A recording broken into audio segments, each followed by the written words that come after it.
שיחקו בינינו במושבים. נעשה ככה. מה נשמע? So how are you doing? Yeah, I was at your left, really. כן. אז זה עושה אותי מימין אליך.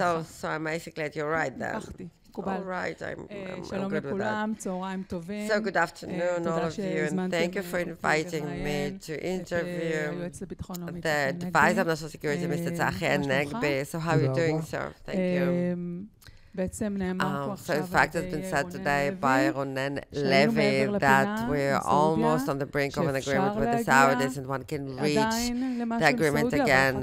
But then in one sentence, he actually said that at that particular point there are no conditions. So I'm slightly confused. So can we give the Saudis what they want? So they will actually say that they're still considering to go through a process with the Palestinians just in order for us to have normalization or beginning of normalization. Can we give them this sentence of maybe something in the future for the Palestinians? Tal, first of all, I'd like to thank Tamir and Meir that I am part of their career and they're part of my career for so many years in different roles they fulfilled. Meir, when I was in your room for the first time, I thought that I'm about to enjoy a spectacular phenomena, and this year and 4 months was so challenging for me to work with you. But I do remember that I was there in this area of the aquarium compound with Yitzhak Shamir in 1986.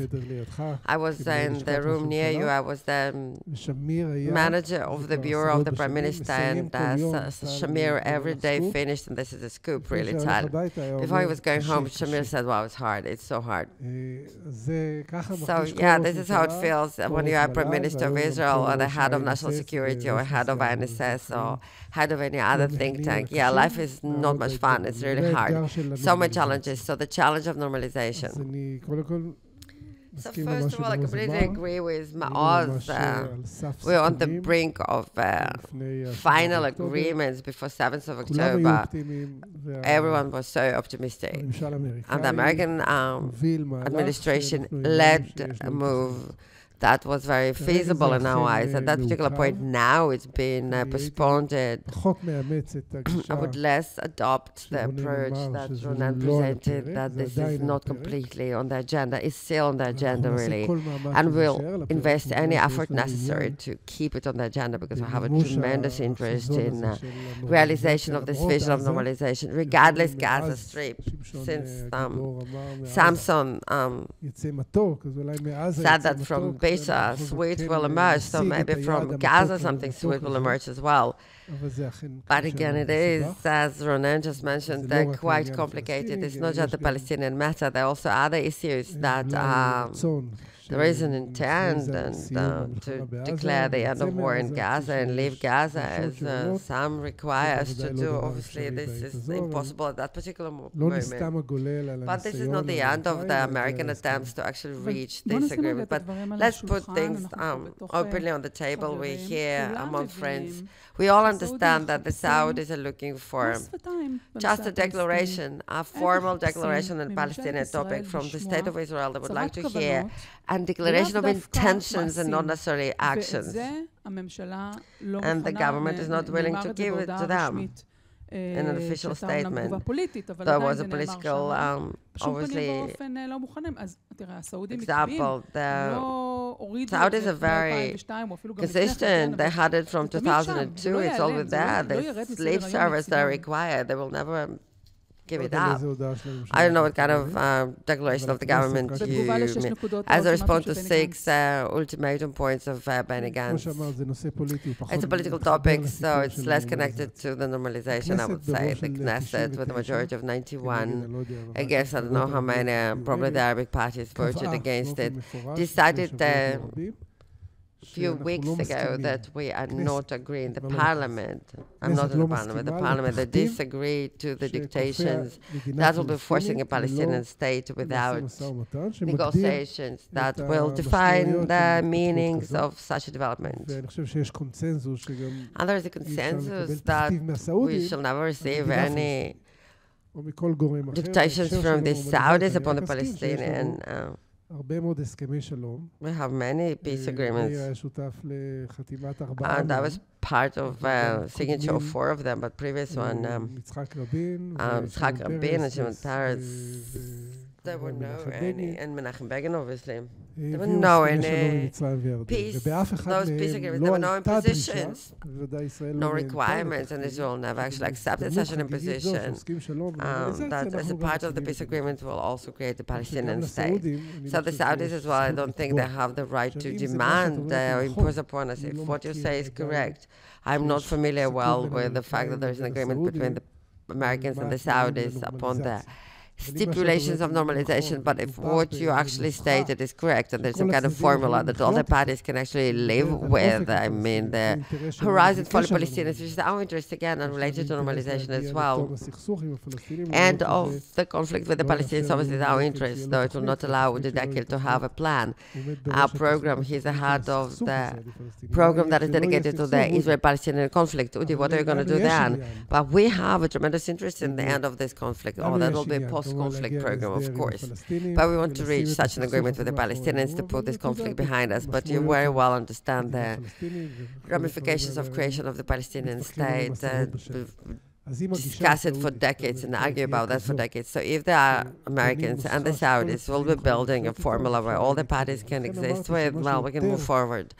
But as I said, what seems to be more probable, more problematic is the war in Gaza. Because here, if there will be a requirement that IDF will withdraw from Gaza and Hamas will go back to being a sovereign in Gaza, it will be very difficult.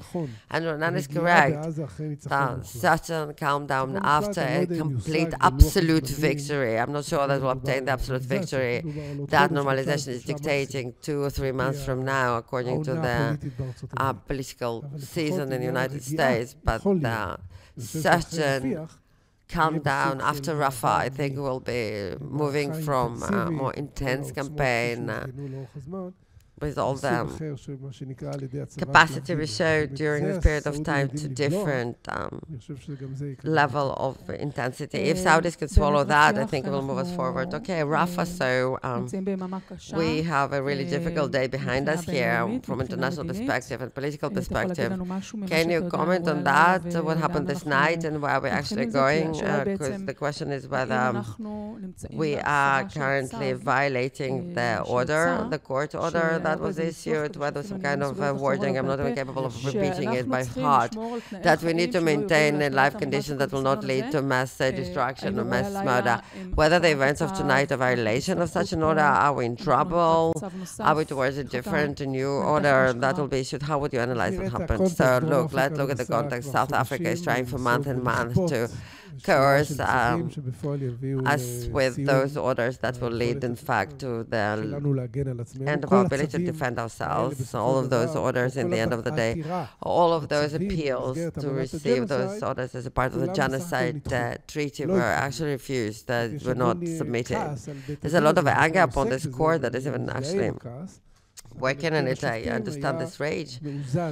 I'm part of it, but the panel of the judges was very balanced during this period of time, and they issued orders that we can actually live with, that ask us to do things we do anyway, not to do genocide, obviously, or not to incite towards genocide, or to allow humanitarian aid, or to allow an ability to submit a report. But 40 people and 1/10 of the displaced persons, I will get to the 40 people. I don't know how many of them actually. But the last order, the last court order that you asked me about was indeed quite a windy one, really. But from a legal perspective, it's very clear. It prohibits Israel to perform military actions that will impose upon the Palestinian group. This is the genocide treaty definition, that you cannot actually do genocide in groups the way they did to the Jews in the Holocaust. So the Palestinian group, we should not impose upon them circumstances of life of destruction, eradication, partial or complete. So obviously the IDF doesn't do that, partially or completely, of the Palestinian group. So this order doesn't prevent the continuation of the operation in Rafah, and will not restrict. The intent is to restrict, therefore, existing brigades of the Hamas. Well, the spokesperson of the IDF said there was a vital elimination of important 4 seniors of the Hamas, which was successful. We don't know what happened there, what led to this fire that obviously took life of uninvolved civilians. We always obviously are sorry for such a tragedy. Were they in a tent where there was an explosive that led to such a level? They were among the missiles, you think? I don't want to say anything because the debriefing still goes on. The IDF yesterday delivered the beginning, and I'm sure today we'll have more details. So if indeed something happened because it was our fault, we'll continue to be as cautious as we can. We do very difficult things, really, as a military. Innocently, we killed 3 of our hostages, and there's so many actually friendly fire casualties. When there are tragedies, we debrief. We need to understand. Sometimes there are tragedies that we impose upon ourselves because war is war, and there's so much uncertainty and fog. It's very painful. We don't want people to be hurt, obviously unrelated to the ramifications on the international arena. But I don't think it was a violation of the order. Personal question, if it's possible, you're also a father of a fighting soldier or a combatant soldier, and myself as well. So how's your son doing? Is he okay? 200 days within. In the military, yeah. I have another son who served for 70 years. Another son of mine is currently being trained in different combatant units. So you have 3 fighting soldiers in your family. On and off, not all of them are there all the time. One of them is constantly there. So first of all, I wish they will return healthy, all of them. Amen. I would like to ask you a question that might be slightly naive in your eyes, but that's why they brought me here, to ask you more simplistic questions, something very over layman. Why the state of Israel, in fact, can't, under your leadership, declare the end of warfare and to demand, bring all of them, bring them all, including Golden and Shaul, the deceased, and other baddies they hold, all the soldiers. It really concerns me that they don't talk about the soldiers, the men soldiers that are there, and the life, I hope. Let's bring them all back. Let's declare the end of war. We all know that the same bunch of rapists, murderers, they are unreliable, obviously, and they can't be trusted, and they will not comply with any agreement, and they will violate it, and Israel will be able to respond again, and will say, okay, launch of balloons or missiles, okay, we're done. Bring those people back, and then we know this conflict will not be over, and they will violate. They will be the first one to violate this agreement. It's very clear to all of us. It's a dilemma, and you presented it in the way it's been actually existing in all the possible forums. I think that Israel presented offers to not to release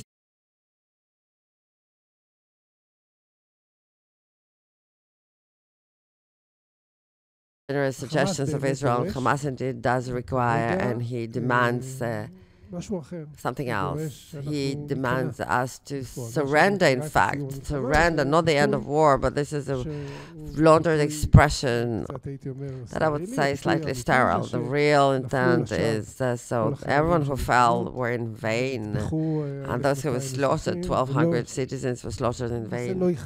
And we did not reach a decisive result, and the Hamas will continue to rule over Gaza, and this is extremely problematic. From the other hand, the time is not on the side of the hostages, and there is a certain priority to try to find a scenario to extract the hostages, even there is a price. Israel agreed to pay significant price, and we agreed to pay significant prices. We still believe that two purposes can be obtained at the same time: to extract and release the hostages, living and dead, and not to get back to 6th of October and to say again and again, oh yeah, it will be fine, okay, we'll do what we need to do.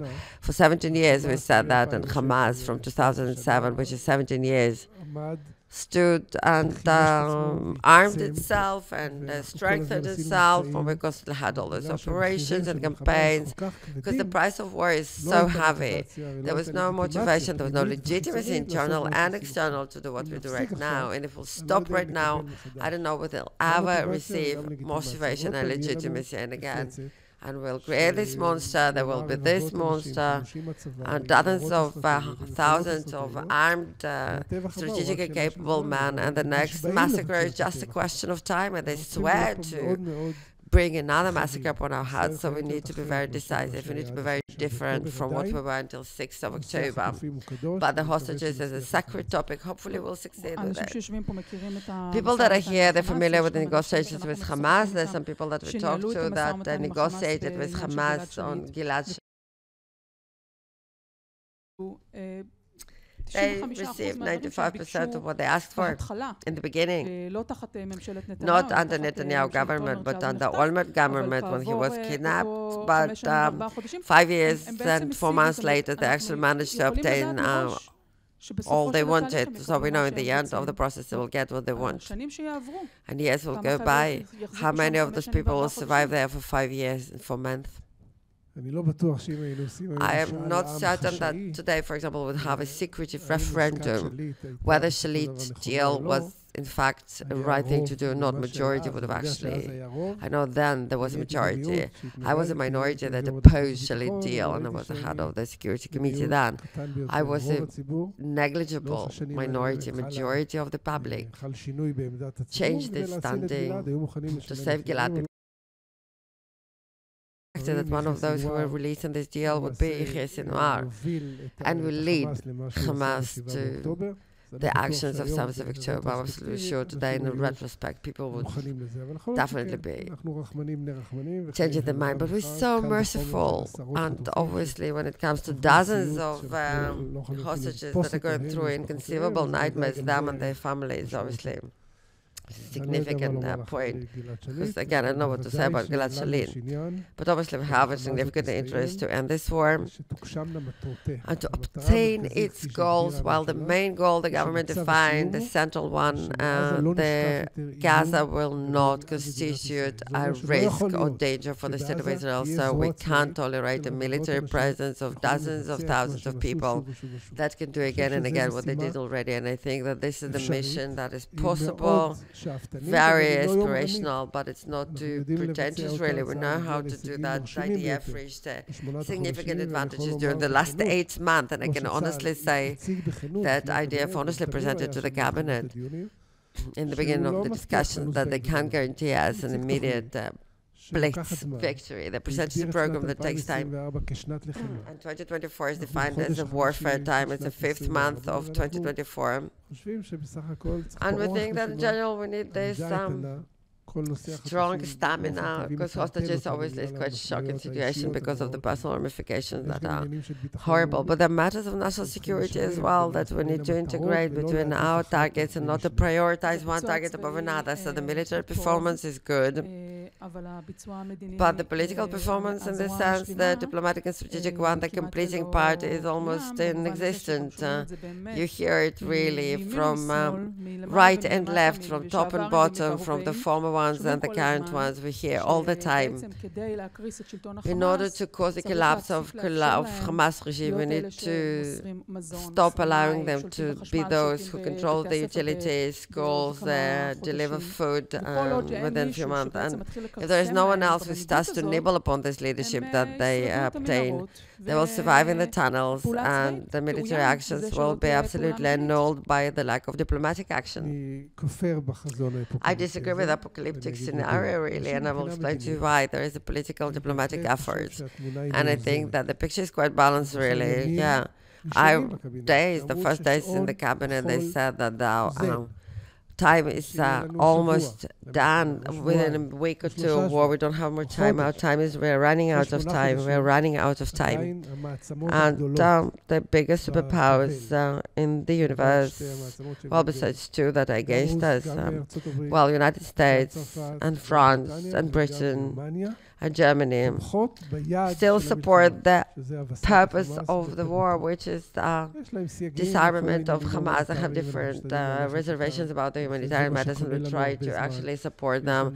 And it buys us time with this hourglass that is not running away. There are casualties that we try to definitely decrease, and we have different disagreements about be trying to meet any dialogue, but they give us a political, diplomatic backup for the central purpose of the war, including the General Council, veto after veto after veto of the Americans, with all the tension and all the discussions and disputes around the munition and Rafah operation, but still the significantly, the Biden administration are part of our approach that the stronghold of Hamas cannot be there any longer, that they can't impact state of Israel while holding hostages 2 million of Palestinians. Yeah, there is a big deal of the day after, that's true. We fail at that point to persuade at least the media in Israel that, and maybe people abroad, that the day after cannot be a standalone event. It's a day after Hamas. And to get to this day after Hamas, we need to break their neck. And it's true, we can't wait when it happens, and we need to prepare, and we need to examine different alternatives that will be relevant on the day after Hamas. But the Council of National Security received from the Prime Minister many months ago this mission, and we had 11 meetings, in-depth meetings with all the entities relevant in the State of Israel from various agencies and diplomatic corps. What do we think will serve our interest in this region? We presented in the cabinet a number of times, and during this week, this Thursday, there is a summary hearing that is called The Alternatives of the Sovereignty of Hamas, of Governance of Hamas, and hopefully there we will be building. What are the alternatives really for this governance of Hamas? So it will be a discussion this Thursday. The alternatives are well known to you. Civic society or some kind of civilian private security company? No, the IDF control, the military regime, local authority, clans and tribes, civic and private companies, the Arabic force, the Emirates, Americans, Saudis, so many other things. They all quite virtual really, because none of them would dare really to put their foot in Tzachi or Sabra or Beit Hanun or Beit Lahir. Yeah, because they will be getting bullets in the head from Hamas. So let's not live in an illusion. So if you will, playing with ourselves, decide that there is an alternative act that is the best, that it will become reality immediately. No, it's quite difficult when Hamas is still relevant. You presented here one of the alternatives, military regime. You said civilian martial law of Israel. I said it again. I'm not saying that one of the alternatives is prioritized. I'm saying what are the alternatives? I know it's theoretically possible, but we heard the Minister of Defense of the state facing the public on television saying this alternative shouldn't be alternative, it's a horrible alternative. I want to hear from the Prime Minister that this is not an option. But you're actually saying it will be brought up as an alternative during this. No, that's not what I said. That was quite a scoop, really. No, he didn't say that he doesn't want it. He said he's against the martial law military regime, not as a virtual alternative, but as a decision that will be in the end. I'm not familiar. That in the war cabinet, no one, including the Prime Minister, that wants the military Israeli IDF law in Gaza. You're not familiar in the cabinet? No one? You don't know. There are two ministers. So martial law is that in the war cabinet? I'm sorry, war cabinet. Yeah, war cabinet will be falling apart within 10 days, if I'm not mistaken, which will be irrelevant. Today is so apocalyptic. Everything is falling apart. Nothing works. What happened? That we brought you here to be optimistic. Really? You know. Again, let's put it this way. Again, I'm going back to my personal matter. Both of us were all stressed and pressed because of, but in the General Cabinet, and it's a very expanded cabinet, there are people that support the settlements in Gaza to continue our presence in Gaza. This is a legitimate position that represents the point of view of their constituents. But in the war cabinet, I never heard no one who thinks that they prioritize the possibility is a martial Israeli regime in Gaza. Sometimes you've been dragged into such an alternative that is not most appealing one, in fact. But the alternative that in my eyes is the best was presented by the Council of National Security as well, and this is of the civilian matter will be managed and run by local leadership. We want to look whether they were Fatah or not. What is important that they're not Hamas. But what matters is really that in any situation, the surplus of security responsibility of demilitarization of Gaza and fighting terror that will not disappear when the brigades will dismantled. We'll have thousands with RPG here and there with ability to attack, tunnel here or explosive device there. It won't disappear. It didn't disappear in Jenin. It didn't disappear in Nablus. Or in Nur al-Shams after 56 years that we're there, after 30 years of Palestinian authority, so we don't have any delusions that the terrorism will be pushing down their arms. We say, yeah, we just spent decades on that, that's okay. We don't want a war on an organization that became actually a military of terrorism with tremendous power, with the monies from the Iranians. That's what we want to eradicate. There's certain disagreements between the war cabinet and Nitzan Alon, and he will be replaced. I'm not familiar with any disagreements with Nitzan Alon. It's different publications that he's been blamed for stating, for leaking or saying certain things. I'm not sure that he actually did. I never heard him saying that. He didn't refute it, but I didn't hear him approving that. All those statements that he allegedly said, there's resistance of the government to the deal. This is not true. But lack of satisfaction of leadership from negotiating team is correct. No, this has also been leaked. Okay, I'll put it this way. Negotiations is a difficult thing. You work with people such as Hamas, and it's difficult to get to solutions. For decades we failed. For decades they failed to reach an arrangement to bring back two people, Avera Mengistu and Hisham Masala, and two of our fallen Dal Gordon and Shaul Aron. For decades they refused to bring them back. They were not soldiers. They were just they had emotional and mental problems, and they crossed the border voluntarily. But they hold them for 10 years. Those psychopaths, those people. So at that particular point, to remove them living, but the military maneuver brought to release of 110 hostages alive and bodies. A military maneuver brought to that, and it just shows that we implemented power. If we wouldn't implement power, it wouldn't happen. We wouldn't send our sons to Jabalia to bring 7 bodies. So they would stay in the tunnel and be another on the run for 200 years. Because in the past they would become dust. But again, the military force reached Jabalia in this tunnel and managed to remove those people and brought them back, at least the understanding what happened to those people. You can't do that with deals. You can't do it. If the deal will lead to another release of hostages, and we agreed significantly, not us, I'm not the one who decides, the cabinet made decisions that were very difficult, really, to release murderers if such a deal will take place. Possibility of going back to the north of Gaza, which has problemacy really. But we agreed. So many concessions that we're willing to. How long will it take? How long will it take? 5 more minutes. Oh, sorry. We have 5 more minutes. אני רציתי רגע לשאול על לבנון, ואז זה גם כולל שאלות מהקהל, או... To have Q&A with the audience, will we open it? Okay, I want to ask you about Lebanon. I heard you saying on channel 12, 10 kilometers. Is this the formula right now, 10 kilometers? This is standard. Let's put it this way. We would love Hezbollah to disappear, but it will not happen. So the minimum that will allow us to return with sense of security to the north, not to be shot at in their homes, and not to experience the penetration of Radwan forces to decapitate, killed, and to destroy the way Nukhba did. So the ground matter is obvious, but 10 kilometers been decided since this is the range of the anti-tank missiles that can hit. We don't have warnings against those missiles. Yeah, we don't have the Iron Dome that can intercept those missiles. Yeah, it's an anti-tank, very advanced, sometimes precision-guided weapons that can be launched within 10 kilometers of a distance. This is a minimal distance that we can agree upon in negotiations. If such negotiations will take place, that would allow the citizens to live without being visited by the anti-tank missile.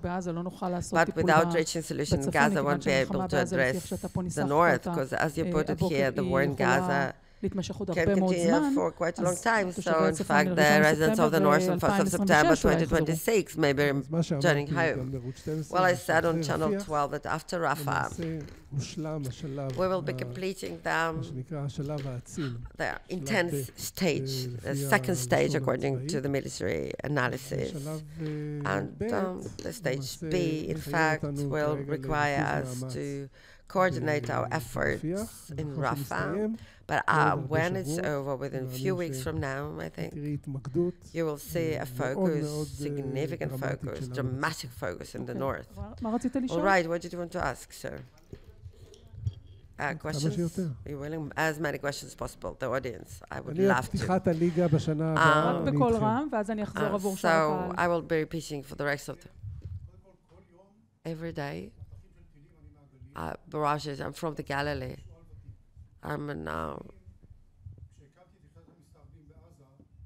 I'm sorry, I cannot hear him. The panelists will be repeating the questions from the audience.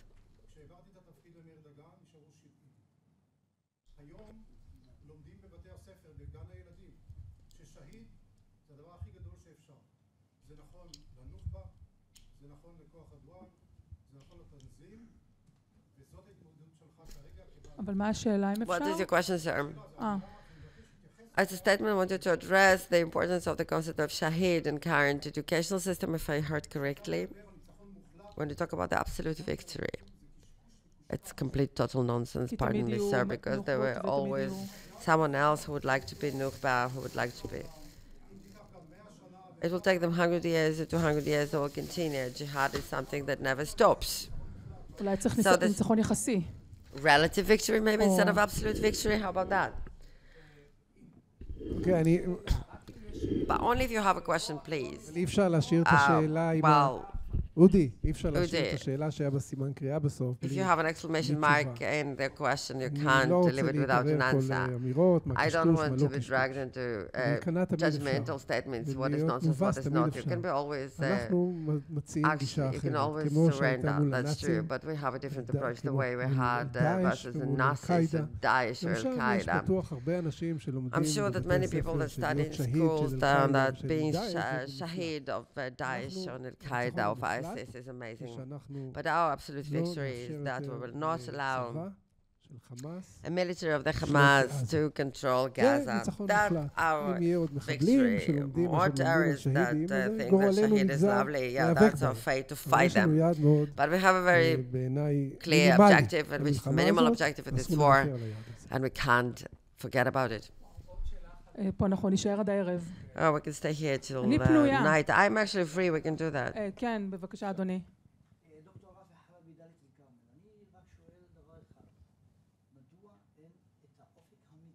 What about the political horizon? I'm asking you about political horizon, sir. Why don't we have the diplomatic horizon or political horizon? If I may add, with Hamas? No, you know, as a state, why ourselves? What do you mean? With who? We have 6 peace agreements. So what do you mean, sir? What are we doing during the next year? Within 10 years from now?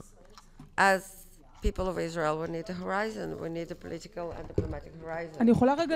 May I just add and highlight your question, sir? We constantly feel that our leadership says no all the time. No to this, no to that, no to that. And in fact, there is absolutely nothing that presents a vision. So why are we in the current state of affairs where we do not allow the others to be the refusals? And we constantly look at those who refuse all the time. We've been stubborn. No, this is not. This is also no. But we suggest that what is yes, what can one do now?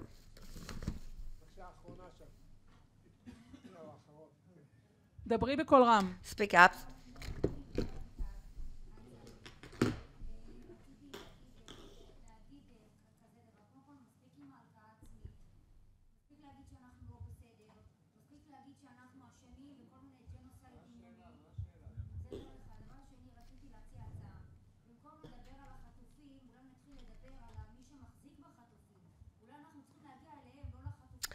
So the idea maybe not to look for the hostages, but maybe to look for those who are holding those hostages.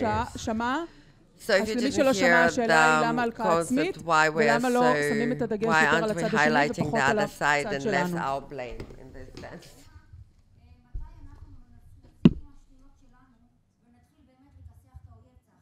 When we're going to beat them up, the enemy. Well, just tonight we managed actually to kick them up. I hasn't been in the center of the good party for many years. You bring me back to the past I missed. עוד שאלה? מספיק? אין זמן. זהו.